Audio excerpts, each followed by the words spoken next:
Hello everyone, आप सभी का स्वागत है इस चैनल पर। मेरा नाम रजत कुमार है और आज के इस वीडियो में हम देखने वाले हैं क्वांट सेक्शन के बारे में। हम अपना मैथ्स कैसे इम्प्रूव करें, how to improve quant section. तो सबसे पहले आप ये ध्यान रखिए कि आउट ऑफ 600 250 मार्क्स का आपका क्वांट सेक्शन आता है CGL में, ठीक है। सो इस सेक्शन को आपको काफ़ी रिलीजियसली करना है, काफ़ी मन से करना है, ठीक है। सो वीडियो को स्टार्ट करते हैं। लेकिन वीडियो स्टार्ट करने से पहले मैं आपको बता दूं, अगर आप इस चैनल पर नए हैं तो चैनल को सब्सक्राइब ज़रूर करें और वीडियो को एक लाइक ज़रूर करें, ठीक है। तो सबसे पहले हम देखेंगे किन फैक्टर्स पे हमारा क्वांट सेक्शन डिपेंड करता है, ठीक है। So here are 5 factors. सबसे पहला फैक्टर है आपका कॉन्सेप्ट, फिर formulas, calculation, speed and accuracy.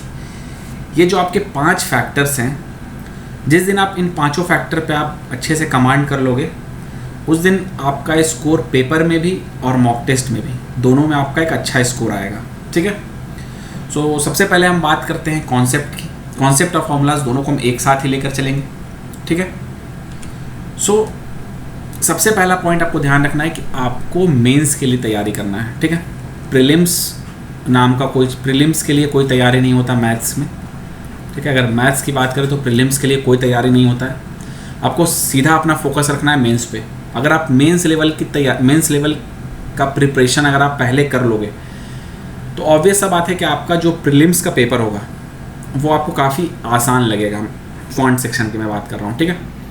काफ़ी ज़्यादा ईजी हो जाता है प्रीलिम्स का पेपर और इसमें काफ़ी अच्छा स्कोर कर पाओगे फिर।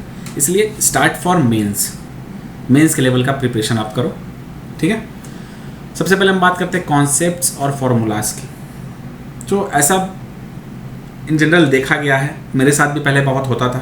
बहुत पहले टाइम में जब स्टार्टिंग था तब होता था मेरे साथ भी कि जब मैं मॉक टेस्ट देता था या फिर कोई पेपर लगा रहा होता था तो कुछ कॉन्सेप्ट, कुछ फॉर्मूलाज मेरे दिमाग से उतर जाता था, ठीक है। इसलिए इसका सबसे पहला पॉइंट है कि आप एक सेपरेट कॉपी रखो जिसमें आप सारे कॉन्सेप्ट्स, जहाँ से भी आप जो भी सीखते हो, सारे कॉन्सेप्ट, सारे फार्मूलाज को एक जगह आप चैप्टर वाइज नोट डाउन करके रखो। क्योंकि जब आपका एग्ज़ाम नज़दीक आएगा तो आप इधर उधर खोजने के बजाय अगर आप एक ही जगह पे आप सब कुछ लिख के रखोगे तो आपका टाइम भी बचेगा और काफ़ी इफेक्टिवली आप रिवाइज कर पाओगे उस चीज़ को, ठीक है। तो सबसे पहला चीज़ है आपको एक सेपरेट कॉपी रखना है इन सब चीज़ों के लिए, ठीक है। और इसे बार बार आप रिवाइज करते रहिए कॉन्सेप्ट्स को और फार्मूलाज को। जिस फार्मूला में आपको ज़्यादा दिक्कत होता है, फॉर एग्जांपल अगर आपको ट्रिगो के 3 थीटा वाले फार्मूलाज में या फिर 2 थीटा वाले फार्मूलाज में प्रॉब्लम होता है तो आप उन फार्मूलाज को अच्छे से बार बार रिवाइज करते रहो। क्योंकि पेपर में अगर थोड़ा सा भी कन्फ्यूज़न होगा तो आपका 2 नंबर चला जाएगा वहाँ पे, ठीक है। अगर आप सिर्फ प्लस माइनस प्लस की जगह सारा खेल ख़त्म हो जाएगा वहाँ पर। तो आपको इस बात का अच्छे से ध्यान रखना है, ठीक है। फिर आपको फोकस करना है स्टैंडर्ड क्वेश्चंस पे। बहुत सारे स्टैंडर्ड क्वेश्चंस होते हैं। स्टैंडर्ड क्वेश्चंस पे आपका बहुत अच्छा से पकड़ होना चाहिए। आपका रिएक्शन टाइम काफ़ी ज़्यादा कम होना चाहिए, मतलब ना के बराबर आपका रिएक्शन टाइम होना चाहिए, ठीक है। क्योंकि प्रीलिम्स में और मेंस दोनों में स्टैंडर्ड क्वेश्चंस देखने को आसानी से मिलते हैं और वही सारे क्वेश्चंस होते हैं जो कि आपको एक्स्ट्रा टाइम प्रोवाइड करते हैं, ठीक है। वहाँ से आपको एक्स्ट्रा टाइम मिलता है कि अगर आप कोई मॉडरेट लेवल के क्वेश्चन को सॉल्व कर रहे हो या फिर हार्ड लेवल के क्वेश्चन को सॉल्व कर रहे हो तो उसमें आपको टाइम थोड़ा ज़्यादा मिल पाएगा, ठीक है। सो स्टैंडर्ड क्वेश्चंस को और बेसिक क्वेश्चंस को काफ़ी अच्छे से पकड़ के रखिए। आपको कहीं ना कहीं उससे आपका टाइम बचेगा, ठीक है। फॉर एग्जाम्पल मैं आपको छोटे से एग्जाम्पल से समझाता हूँ और 2-3 छोटे से क्वेश्चन से समझाता हूँ, ठीक है। फॉर एग्जाम्पल देखो, आप अगर हम बात करते हैं परसेंटेज चैप्टर में, ठीक है, परसेंटेज चैप्टर की अगर हम बात करते हैं तो देखो, अगर मैं बोलता हूँ 16% इंक्रीज़ हो रहा है तो आप कितना जल्दी इस चीज़ को 25 to 29 लिख सकते हो, ठीक है। लिखने का लोग इसको 100 से 116 भी लिख सकते हैं, बट आप 25 to 29 कितना लिख सकते हो। या फिर सबसे लोएस्ट फॉर्म में कैसे लिख सकते हो, अगर आपको बोल रहा है 70% का इंक्रीमेंट है तो कैसे लिख सकते हो आप 20 to 34 हो रहा है कोई भी चीज़, ठीक है। या फिर अगर कहीं पे आपको यही सिचुएशन मिल गया जिसमें 20 से 34 हो रहा है इंक्रीज़, तो आपसे डायरेक्टली लिख पा रहे हो कि नहीं 70% है, या फिर आपको सोचना पड़ रहा है इसमें इन सब चीज़ में आपको सोचना नहीं चाहिए। फॉर एग्जांपल 25 to 49 है, ये आपका 96% इंक्रीमेंट है, ठीक है। तो ये जो छोटा छोटा पॉइंट होता है, ये तो मैं एक एग्जांपल के तौर पे आपको समझा रहा हूँ। ये हालांकि ये है कुछ भी नहीं, काफ़ी ईजी सा चीज़ है, बट मैं आपको बस इसके थ्रू समझाना चाह रहा हूँ कि छोटे छोटे चीज़ों पे रिएक्शन टाइम अपना अच्छा कीजिए। बहुत कम टाइम लगना चाहिए आपको समझने में कोई भी चीज़ को। जैसे अगर मैं बोलूँ 6.2/3% इंक्रीमेंट है, 15 से 16 हो रहा है, ठीक है। और भी बहुत सारे ऐसे पॉइंट, जैसे फॉर एग्जांपल 25 to 32 हो रहा है, 28% का इंक्रीमेंट है, ठीक है। ये तो एक काफ़ी बेसिक हो गया, ये हर किसी को आता है।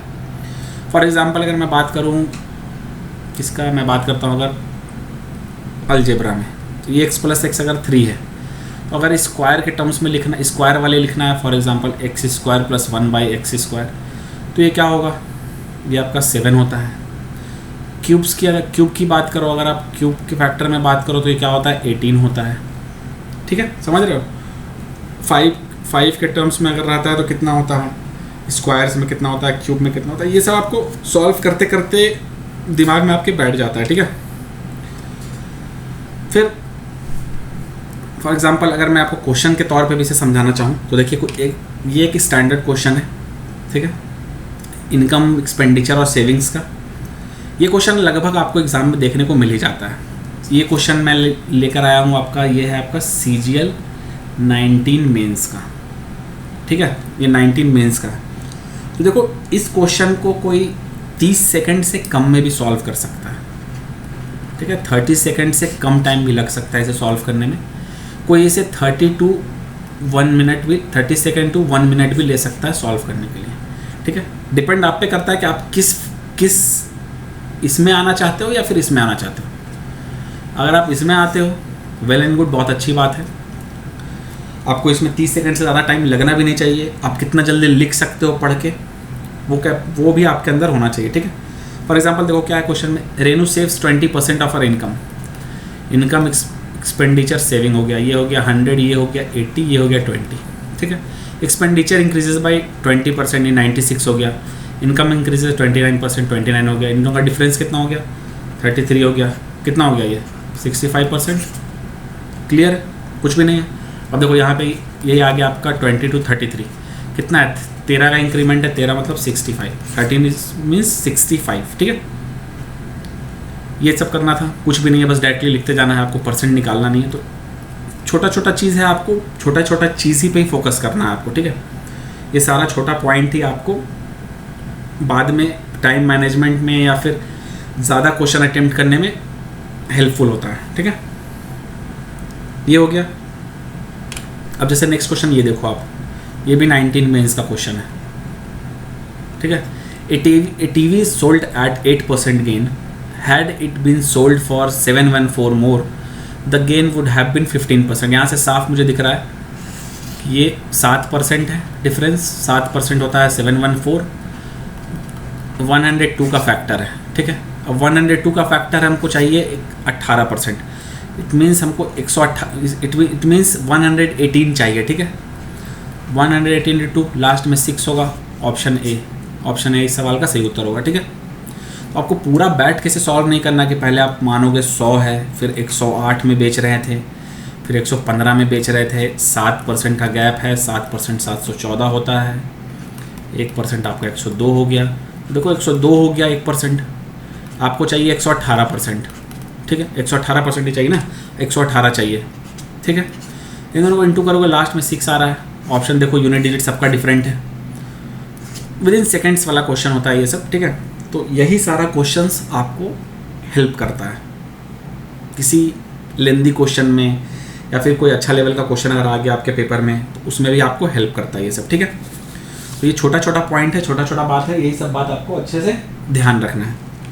देखो नेक्स्ट एक ये लास्ट क्वेश्चन मैंने ले रखा है, ये देखो आप, in triangle ABC the bisector of A intersect side BC at D, ठीक है। अगर आप फिगर बनाना चाहो तो फिगर ही बना सकते हो, नहीं भी चाहो तो बिना फिगर के भी ये क्वेश्चन बन सकता है, ठीक है। यहाँ पे D हो गया, ये 12 है, ये 15 है, नीचे 18 है।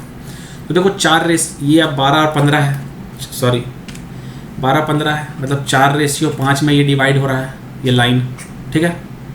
तो ये भी 4:5 में होगा। तो देखो 9 = 18 है, तो ये कितना हो जाएगा, ये 8 हो जाएगा या 10 हो जाएगा, ऑप्शन बी। ये समझाने में और बोलने में इतना टाइम लग रहा है, अगर सॉल्व करने जाओगे तो काफ़ी जल्दी ये सॉल्व हो जाएगा। ये भी 19 मेंस का ही क्वेश्चन है, ठीक है। तो क्वेश्चन बहुत ज़्यादा हार्ड नहीं आता, बहुत ठीक ठाक लेवल का आता है क्वेश्चन, जिसमें आप काफ़ी अच्छा स्कोर कर सकते हो। उसमें आप कैलकुलेशन को थोड़ा अच्छा करो, स्पीड को अच्छा करो, एक्यूरेसी को अच्छा करो, अपने आप आराम से कर लोगे, ठीक है।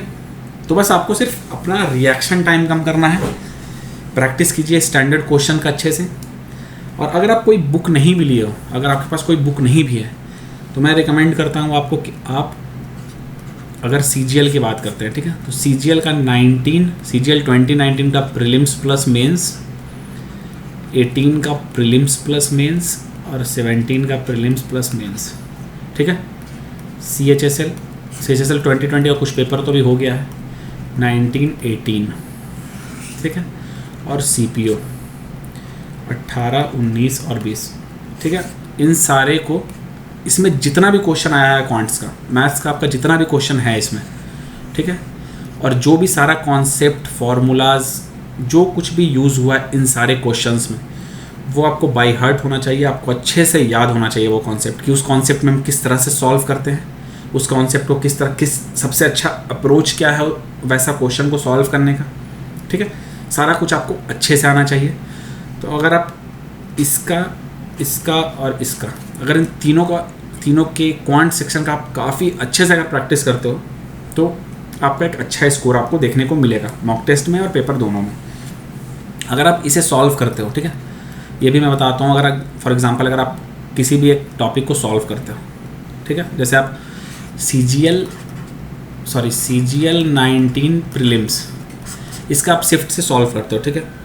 तो इसमें तो 5 मार्क शिफ्ट 1 का क्वेश्चन हार्ड था, ठीक है। इसका सॉल्यूशन भी आपको मेरे चैनल पे मिल जाएगा, अगर आप वहाँ से भी देखना चाहो तो देख सकते हो, ठीक है। सबसे पहले ये हो गया। और तो अगर जब आप सॉल्व करने जाओगे, ठीक है, तो सॉल्व जब आप कर लेते हो तो आप क्या करोगे, जो क्वेश्चन में आपको सोचना पड़ रहा है, ठीक है, या फिर जो भी क्वेश्चन आपसे नहीं हो पा रहा है अच्छे से, फंस जाते हो किसी क्वेश्चन में, तो उस क्वेश्चन को आप शिफ्ट वाइज करके एक साइड में कॉपी में या फिर पेज में आप लिख के रखोगे। वहाँ से जब आप ये तीनों सॉल्व कर लोगे, ये CGL, CPO और CHSL का, तो इसमें से आपको कुछ क्वेश्चन आपको मिलेगा, ठीक है। अब मान लग सकते हो 200 क्वेश्चन मिल जाए, 100 क्वेश्चन मिल जाए, 300 क्वेश्चन मिल जाए, जो आप अलग से सेपरेट करके रखोगे, जो कि आपको प्रॉब्लम कर रहा है सॉल्व होने में, ठीक है। उन सारे क्वेश्चंस को आपको बार बार सॉल्व करना है, ठीक है, बार बार सॉल्व करना है, उसे अच्छे से कॉपी में लिखना है, अच्छे से रिवाइज करते रहना है, ठीक है, क्योंकि यही सब क्वेश्चन में आपका एग्जाम में आपको देखने को मिलता है। तो इन सारे क्वेश्चंस को छोड़ना नहीं है आपको, ठीक है। ये हो गया। नेक्स्ट हम बात करते हैं कैलकुलेशन के ऊपर। तो देखो कैलकुलेशन में क्या बताऊँ मैं, कैलकुलेशन में क्या करना है आपको, प्रैक्टिस करो आप डेली कैलकुलेशन का, ठीक है। क्यूब्स याद रखो, स्क्वायर्स याद रखो, टेबल याद रखो, अप टू 30 कोशिश करो आप 30 तक आपको याद हो। क्यूब्स आपको 1 to 15 तो बाय हार्ट होना चाहिए, फिर 20 का, 21 का, 24, 25, 26 का, 30, 31 का, ये सारा आपको पता होना चाहिए, ठीक है। स्क्वायर्स आपको कोशिश करो आपकी 30 तक आपको याद हो, अगर आप 40, 50 जहाँ तक आप याद कर सकते हो या आपके ऊपर डिपेंड करता है, ठीक है, बट मिनिमम 30 आपको याद होना ही चाहिए। और आपको पता होना चाहिए कि स्क्वायर निकलता कैसे है जल्दी, ठीक है। फिर इसमें जो यूनिट डिजिट जो इंड होता है 5 से, उसका ट्रिक क्या होता है। फिर आप मल्टीप्लिकेशन में भी बहुत सारा ट्रिक होता है, 11 का होता है, डिविजिबिलिटी होता है, वो भी आपको अच्छे से करना है। तो इस कैलकुलेशन के ऊपर अगर मैं बात करूँ ओवरऑल, तो इसके ऊपर मेरा एक वीडियो है, ठीक है, एक वीडियो मेरे चैनल पे पहले से है, उसमें काफ़ी अच्छे सिर्फ उसमें कैलकुलेशन स्पीड को इंक्रीज़ करने के ऊपर बात किया गया है। तो आप उस वीडियो को भी देख सकते हैं, वहाँ से भी आपको कुछ ना कुछ फ़ायदा ज़रूर मिलेगा, ठीक है। बट वैसे अगर इन शॉर्ट बताऊँ तो आपको डेली प्रैक्टिस करना चाहिए, डेली आप प्लस माइनस इनटू डिवाइड, अब सब कुछ आप अच्छे से प्रैक्टिस करो, ठीक है।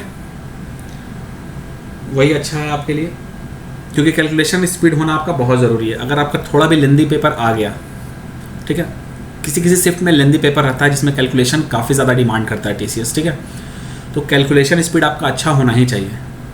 चाहे आप ज़्यादा क्वेश्चन अटेम्प्ट करना चाहते हो, उसमें भी आपका कैलकुलेशन काम करेगा, ठीक है, टाइम रिड्यूस करेगा हर एक क्वेश्चन का, ये मस्ट है। अगर आप अच्छा नंबर चाहते हो तो कैलकुलेशन अच्छे से करो, अच्छे से सीखो, स्किल बढ़ाओ अपना कैलकुलेशन का, और इसमें थोड़ा एक्यूरेसी का भी पॉइंट ध्यान रखो। ऐसा नहीं कि बस कैलकुलेट करते जा रहे हैं उसमें गलती होते जा रहा है, एक्यूरेसी भी मैटर करता है, ठीक है। तो एक्यूरेट होना बहुत ज़रूरी है, एक्यूरेट रहिए अपने कैलकुलेशन में, बाकी सब अच्छा से हो जाएगा, ठीक है। नेक्स्ट अगर हम बात करते हैं स्पीड और एक्यूरेसी के ऊपर, ठीक है। तो स्पीड में देखिए कहीं ना कहीं सारा खेल आपका बेसिक और स्टैंडर्ड क्वेश्चंस का ही होता है, ठीक है। क्योंकि कहीं अगर आप कोई लेंदी क्वेश्चन में भी जा रहे हो तो उसमें भी आपका बेसिक चीज़ यूज़ होता ही है, basic concept, basic point use होता ही है। तो आपको क्या करना है, आपको अपना बेसिक क्वेश्चन और स्टैंडर्ड क्वेश्चन जो अक्सर एग्जाम में देखा जाता है, या फिर आप कह सकते हो इसका सबसे अच्छा उपाय है कि आप प्रीवियस ईयर को प्रैक्टिस करते रहो। प्रीवियस ईयर को जितना प्रैक्टिस करते जाओगे उतना ज़्यादा अच्छा आपका स्पीड होगा, क्योंकि आप यूज टू रहोगे उन सारे क्वेश्चन से जो TCS पूछता है आपके एग्जाम में, CGL, CHSL, CPO में। तो आप सारे क्वेश्चन से यूज टू रहोगे और काफ़ी ज़्यादा आसान होगा आपको वहाँ पे सॉल्व करने में, या फिर मॉक टेस्ट में भी, ठीक है। तो बेसिक और स्टैंडर्ड क्वेश्चंस की प्रैक्टिस करिए, जितना हो सके उतना कीजिए, ठीक है। और जब आप मॉक टेस्ट देने जाते हो, ठीक है, जब आप मॉक टेस्ट देते हो आपका स्कोर अगर अच्छा नहीं आता, फॉर एग्जांपल 28 आ रहा है, 30 आ रहा है, या 32 आ रहा है, ठीक है, इसके अप्रॉक्स हो रहा है, तो आप मान के चलिए 14 से 16 क्वेश्चन आप सॉल्व कर रहे हैं, ठीक है। तो हमेशा याद रखिए इसके अलावा जितना भी क्वेश्चन है, आउट ऑफ 25 जितना क्वेश्चन आप सॉल्व करते हैं, फॉर एग्जांपल 15 क्वेश्चन में सॉल्व कर रहा हूँ, 15 में 15 सही हो रहा है, ठीक है। तो जो बचा 10 क्वेश्चन है, जो बचा हुआ 10 क्वेश्चन है, इस 10 क्वेश्चन को आपको क्या करना है, सेम डे जिस दिन आप मॉक दे रहे हो उसी दिन इस 10 क्वेश्चन को आपको सॉल्व करना है, ठीक है। सॉल्व कीजिए 10 क्वेश्चन को, जितना भी क्वेश्चन होता है 10, 5, 4, 2 जितना भी होता है आप सॉल्व कीजिए, देख के सॉल्व कीजिए। पहले सीखिए कैसे हो रहा है, क्या हो रहा है, कॉन्सेप्ट क्या है, क्या भूल गए थे, आपका क्या गलती था इसमें, सब कुछ अच्छे से एनालाइज कीजिए, उसे सॉल्व कीजिए मिनिमम 3 बार, मिनिमम 3 टाइम्स, जिसमें 2 बार आप सॉल्व कीजिए और एक बार फिर लास्टली फाइनली आप किसी एक सेपरेट कॉपी में इन सारे क्वेश्चंस का एक क्वेश्चन बनाइए, क्वेश्चन सॉल्व करके एक जगह रखिए, ठीक है। एक आपको सेपरेट रखना ही है कॉन्सेप्ट फार्मूलाज के लिए, ठीक है, जिसमें आपका नोट्स होगा काफ़ी, जिसमें अब सारे पॉइंट्स को, जो अगर कोई ट्रिक आप सीखते हो तो वो सब भी सारा कुछ आप इंपॉर्टेंट लिख के रखोगे। फिर एक में आप रखोगे जो आपका प्रीवियस ईयर जो सॉल्व किए हो आप, जिसमें से कोई क्वेश्चन अगर आप निकाल के रखते हो जिससे आपको प्रॉब्लम होता है बार बार, उन क्वेश्चंस के लिए, और मॉक टेस्ट में जो क्वेश्चन आपसे सॉल्व नहीं हो रहा है उन क्वेश्चंस के लिए एक सेपरेट कॉपी रखोगे, ठीक है। तो 2 कॉपी आपको मिनिमम तो रखना है अलग से, जिसमें आप सब कुछ नोट डाउन करके रखोगे, जिसे आपको हमेशा रिवाइज करना है बार बार। मैं बार बार कहता हूँ प्रीवियस ईयर को अच्छे से कीजिए, जितना प्रीवियस ईयर कीजिएगा आप उतना अच्छा स्कोर आपका होगा, ठीक है। मॉक टेस्ट में भी आपका अच्छा स्कोर आएगा, एक बार आप प्रीवियस ईयर पे कमांड तो बनाइए अच्छे से, ठीक है। यहाँ तक हो गया, सॉरी, ये हो गया यहाँ तक क्लियर। फिर एक्यूरेसी की बात करते हैं, तो एक्यूरेसी में आपका सिर्फ कैलकुलेशन ही आता है, कैलकुलेशन पे जितना अच्छा से जोर दीजिए उतना अच्छा है। फिर आप जब मॉक टेस्ट देते हो तो उसमें से कुछ ना कुछ छोटा छोटा गलती होता है, जब आप पॉइंट्स कुछ बना रहे होते हैं तो आप कैलकुलेशन में मिस्टेक कर देते हो, या फिर कोई क्वेश्चन पढ़ता जाए, फॉर एग्जांपल मिक्सचर एलिगेशन का क्वेश्चन है, आपसे पूछ रहा है मिल्क रेशियो वाटर, आप वाटर रेशियो मिल्क निकाल रहे हो शुरू से, ऐसा सब बहुत सारा मिस्टेक होता है, आप ध्यान दीजिएगा।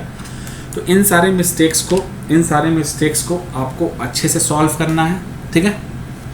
इन सारे मिस्टेक्स को अच्छे से आप किसी एक कॉपी में लिखिए, ठीक है। कहीं कहीं किसी 1-2 पेज ज़्यादा नहीं लगता, थोड़ा थोड़ा आप लिखते रहिए कहीं ना कहीं पे, और उसको बार बार देखिए।